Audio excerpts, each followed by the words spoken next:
ายดี สบายดี วันนี้มีแขก มีแขกเนาะ แขกหน้าฝรั่ง แขกแบบ แขกใช่แขกคือแบบเป็นแบบเกสอย่างเงี้ย ไม่ใช่แขกแบบ ไม่ ว่า ใช่แขกอันนี้เราบอกว่าแขกแต่หน้าฝรั่งแย่ ฝรั่ง แล้วมื้อนี้อ่ะจะมาฮอลหรือว่าช้อปปิ้งเดินจีน 30 minutes ช้อป เออ ปิ้ง เดินจีนมินิช้อปปิ้งอ่ะ ได้อะไรบ้างโอเพนนะ ของเขา ว่าละเมื่อกี้ ของเขา เดาไปละ ของเขา ว่า เนี่ย นาน อ่ะ ต้องซื้ออันนี้แน่นอน collaboration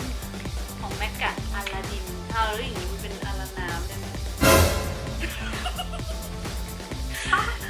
เออ แพงเหมือนกันเนี่ย แต่ตอนไปซื้ออ่ะคือไม่ตอนไปซื้อเขาไปถามว่าพี่บอนเซอร์อาลาดินอ่ะยังเหลือไหมอันนั้นบอกโอ้ยเหลืออันสุดท้ายพอดี เดินหลอกเดินเปิดหลอก ใช้คำว่าเหลืออันสุดท้า เหลืออั ย นสุดท้าย ใช้คำว่าลิมิเต็ดใช้คำว่าเซล ไหนดูซิอันนี้เป็น MAC Powder Blush นะ อยากดูเหมือนกันเพราะไม่มีแต่ว่าแต่แพคเกจจิ้งมันฉูดมันช่วย ช่วย มันสวย ช่วย แบบสีทอง อันนี้เป็นบลอนเซอร์ นี่มันไม่ต่างจากไฮไลท์อื่นๆเลยนะเนี่ย แค่แพ็กเกจมันสวย นี่ไงฉันชอบอะไรสวยๆงามๆเหมือนฉันฉันชอบอะไรสวยๆงามๆเหมือนฉัน ดูโกงมากเลยนะเหมือนเป็นสีว่าไม่แต่สีไปนี่ สีมันเข้ากับมีมากเลยต้องทำอะไรแบบนี้ นี่แบบว่าเรามันต้องบอกมันต้องมีมันต้องมีใช่ไหม limited edition you know นี่ แล้วก็จะซื้ออายแชโดว์มาสิแม่มีแบบดีแบบนั้นแล้วเนาะมันก็เล็กๆกันเนาะ next one Sephora the big one ดีกว่านะ เอาของแถมก่อนเนาะเอาของแถม ข ก่ อ อง น แถ เนาะ มก็ต้องรีวิวอ่ะ ใช่เพราะฉันได้ไงชนะจริงๆอันนี้ได้2อันแต่มาแบ่งกับน้องกินจู1อันเพราะว่า ใช้บัตรของนางในการขอลด แล้วฉันจะให้เธอเพราะ I love you so much my maid เอาน้ำตาจะไหล ว่า ได้ของฟรี ขอบคุณค่ะแล้วหลังจบรีวิวนะผมเอาคืนมา ฉันจะพูดอย่างนั้นนะไม่จะให้เธอ โอ้ยขอบคุณมากเลยอ่ะซึ้งมากเดี๋ยวเลี้ยงน้ำมะพร้าวนะ ชนะเลี้ยงข้าวจะด้วยเลี้ยงเหล้าก็ได้ ได้แต่แค่ขวดเดียวกันนะเว้ยอย่ากินกันแพงด้วย ว่าไม่กินแพงหรอกขอแค่เมาก็ได้หมดค่ะ อันนี้น่าจะเป็นกระเป๋า แล้วอันนี้ฉันก็มีได้มาตอนไหนรู้ป่ะ ตอนไหน ตอนที่เซฟ h ราเนี่ย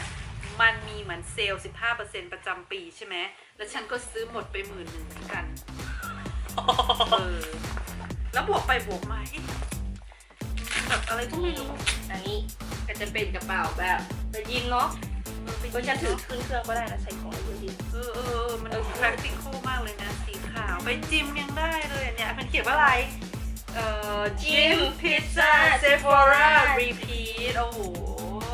เข้ากับเราไหมเข้าสิฉันจะให้เธอรีวิว อ๋อฉันรู้ว่าทำไมต้องไอ้นี้มันต้องแพงสุดแน่เลย เอาอันสุดท้ายสิอันสุดท้ายสิ โอเค เอาถูก อ๋อที่เธออยากได้นี่ว่า อันนี้ ถูกสุด ถูกสุดเอามาเซลอยู่ เอาบอกที่ฉันบอกใช่ไหมขนาดเซลแล้วนะเนี่ยราคาอันนี้มันไม่เยอะใช่ไหม เซล 10ก็ประมาณนึง ของUrban Decay ไม่เหลืออะไรให้ฉัน อ๋อจริงเหรอ How about like eye palette ร้อน IDC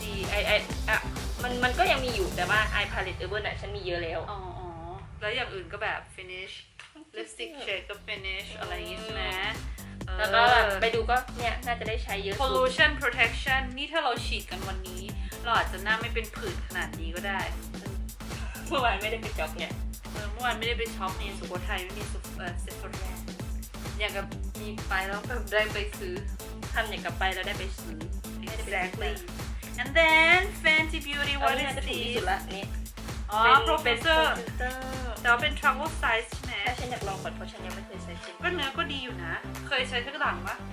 เดี๋ยวแบบรู้สึกลิ้นพันมาก เคยใช้แค่ก๊อตบอกนี่อันนี้ก็ซื้อมาแล้วก็ขึ้นเครื่องได้ ฉันชอบไฮไลท์มัน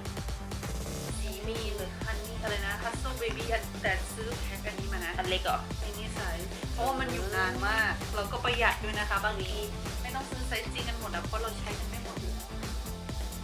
and this you go เลย ฮูด้าบิวตี้โนต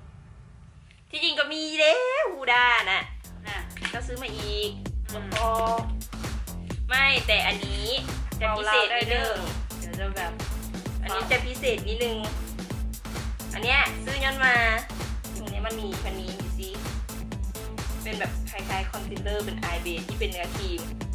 อันนี้แบบโอ้งามหลาย มันแบบไปเลือกเหมือนหินอ่อนเนาะ อยากได้เหมือนกัน ก็ซื้อให้หรอกแฟนๆคนถัดซื้อให้ มันเลิศมากนะคนที่ไม่ได้แบบว่าตรากตรำแดดเนี่ย มันเป็นบ้า ดู เธอ ส ไม่ วอต สวอชให้เขา ดู อะ สวอตโชว์ฉันจะให้เธอสวอตโชว์ ฉันชอบอันนี้มากเลยอ่ะเนี่ยเศษเนี้ยมันแบบบลิงบลิงมากดูดินี่ก็แบบ เอาแขนมาดิ เห็นมาแขนเป็นคอ ตาแตก โอ้ Look at this ตาแตก โหแต่เฉดเนี้ยที่ฉันอยากรู้จริงๆคือเฉดไหนรู้ป่ะฉันชอบอันนี้เพราะมันดูแบบโฮโลกราฟิกมากโอ้ยคนลุกโอ้ยอันนี้สวยอ่ะโอ้ยดูสิดูสิเอ้ยอันนี้แบบฉันจะซื้อแค่เพราะสีนี้สีเดียวเลยอ่ะ มันไม่มีแค่สีนี้สีเดียวไงฉันก็ ไม่ เลย แต่ ว่า คือแบบแค่ถ้าสีนี้ 2,000 กว่าบาทแล้วก็เอาแล้วอ่ะ มันสวยเนาะน่าจะใช้ได้เลย ตอนแรกนึกว่าจะอันนี้ แล้วมี ไม่ สี ขอ อื่น นี้ ด้วย ขอ นะ นี้คน เอ นี้ อ ชอบเฉดโฮโลมากเลยอันนี้สีเครปนะ สีนี้นะจ๊ะ Oh my gosh ห่าวค่า Oh my gosh อะไรนะ เหินห่าวค่านะ เหินห่าวข้านะหลอกให้ด่าปะเนี่ย ไม่สวยมากๆภาษาจีน เฮ้ยแบบกูด้ามันมีจุดแข็งอะไรคือรู้ป่ะเวลามันทำเฉดอะไรพวกเนี้ย มันจะแบบ สีแบบไม่ค่อยเหมือนที่อื่นเนาะ มันจะแบบ สังเกตว่า เนี่ยเหมือนอันนี้มันเป็นทองแต่มันมีทองที่ความเป็นแบบ เหลือบ ฟ้า เหลือบม่วง เหมือนแบบมีหลายเฉด มีความ เนอะ โฮโลแกรมนิด อันนี้ก็ไม่เคยเห็นสีไหนเหมือน ๆ You นะ try another one สีแมทไหมเริ่ม สี ไป แมทสีแมท นี่ นี่เลิ โชว์เขาข้างบนสิ แต่ว่าแสงเหลืองนี่มันเจือ ไปตรงไหนมันอย่างเงี้ยอืม อันนี้แบบอาจจะต้องใช้แบบไอเนี้ยสี อันนี้ต้องใช้ คล้ายๆ ไอ้นี่ไง ไอ้นี่ใช่ไหม เออ คอนซีลให้มันเกาะหน่อยนะไหนจะลองเอาแบบอย่างนี้ใช่ปะ เยอะๆหน่อย เยอะๆหน่อยก็แบบ จะ ว่า ได้ กลัว แบบว่า แบบว่าเพื่อนห่วงเขา ไม่ห่วง แล้ว เพ ก็ ราะว่าตอนนี้เราต้องการรีวิวตามจริง เฮ้ย ติด เล เลย ย จ้า แท็บซื้อๆแล้วว่าฮันได้ทานะเป็นไม่ได้ถูเลย ไม่ได้ถูเลยแทบเด้อบอได้ทา And the last one นี่มันคล้ายๆแบบ Day Desert Palette เนี่ย มันจะมีสีอย่างเงี้ยอันหนึ่งแต่ว่าไม่ค่อยได้ใช้เพราะว่าเกลียดหยิบไปกาวถูกปะ อืม แต่ว่าในเนี้ยคือมันมีมัน มัน ซิม มี ให้ มัน ใช่ไห จะมีเบสให้ มันจะมีเบสให้ อันนี้ปิดกระจกนี่มันตลกมากเล มั ย นจะมีเบสให้ ยูนี่ ยูนี่เพราะ แล้ว ฉะนั้น ยูคิดอีกทีนะ ถ้าสมมติว่าพกพาเลตไปใช่ไหม เออ แล้วทีเนี้ยเราต้องซื้อไอ้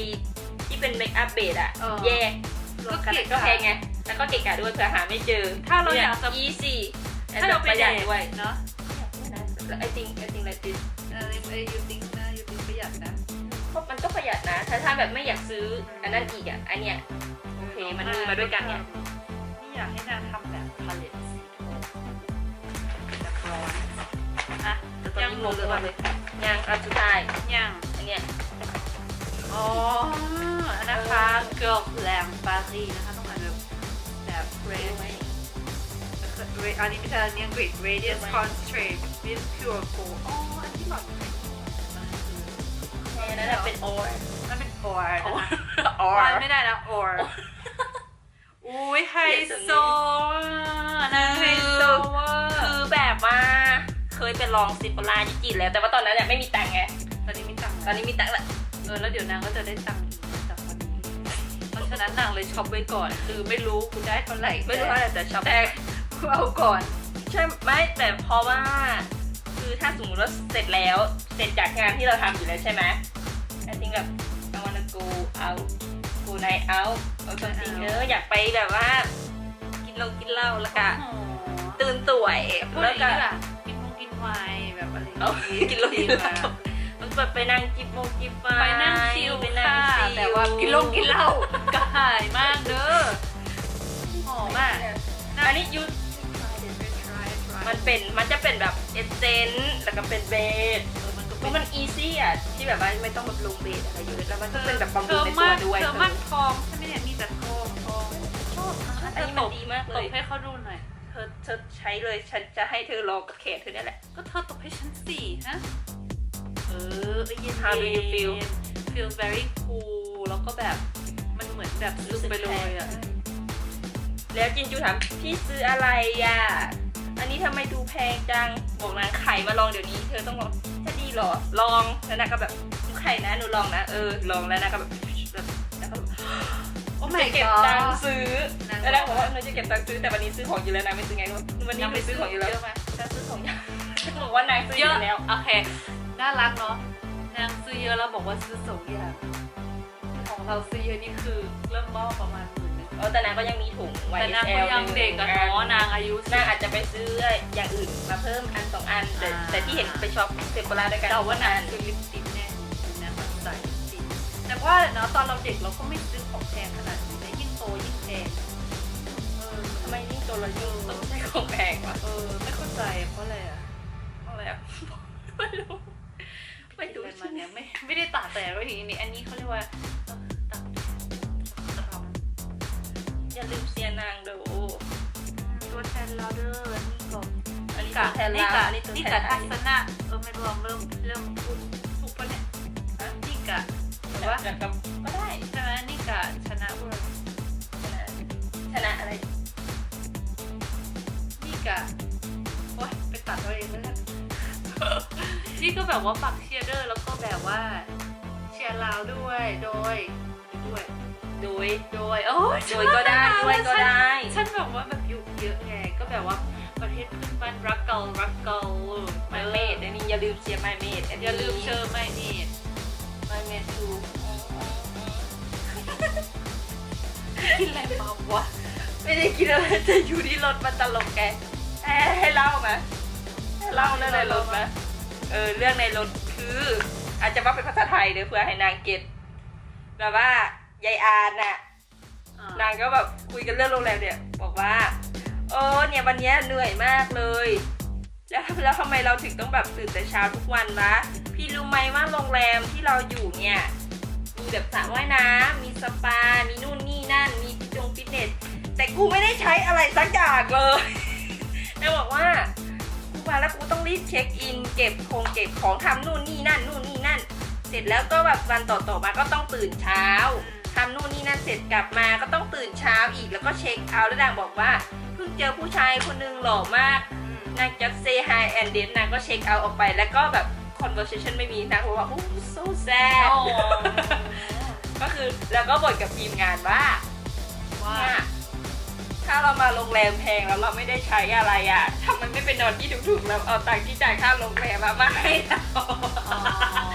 แล้วทีมงานก็แบบจริงของมันแล้วก็ขำกันทั้งรถเลยแล้วนางก็แบบว่าแล้วนางก็เล่นเป็นมุกอ่ะnext mission we have 5 minutes to check in and take a photo and then check out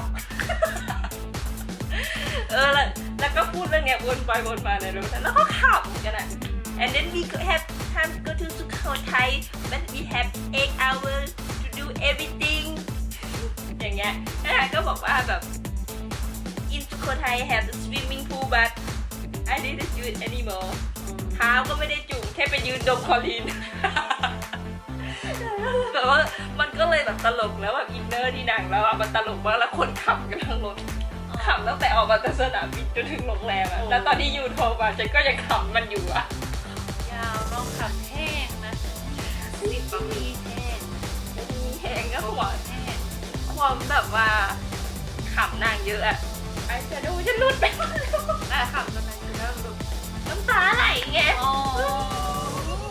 นะ หัวจนหายพวกเจ้าหัวแดงหัวว่ะโอเค มดรีวิวได้ละขายข คอยสิไปอาบน้ำคอยสิตัวเหม็นมากสิวก็จะขึ้นแล้ว คือเราได้เม็ดนึง อันนี้ไม่ไปดื่มน้ำบินรูดมา นี่ไม่แต่ว่าเนี่ยกำลังจะขึ้นแล้วนี่มันเหม็นจะมาก เอาสู้ สู้ๆเด้อ บาย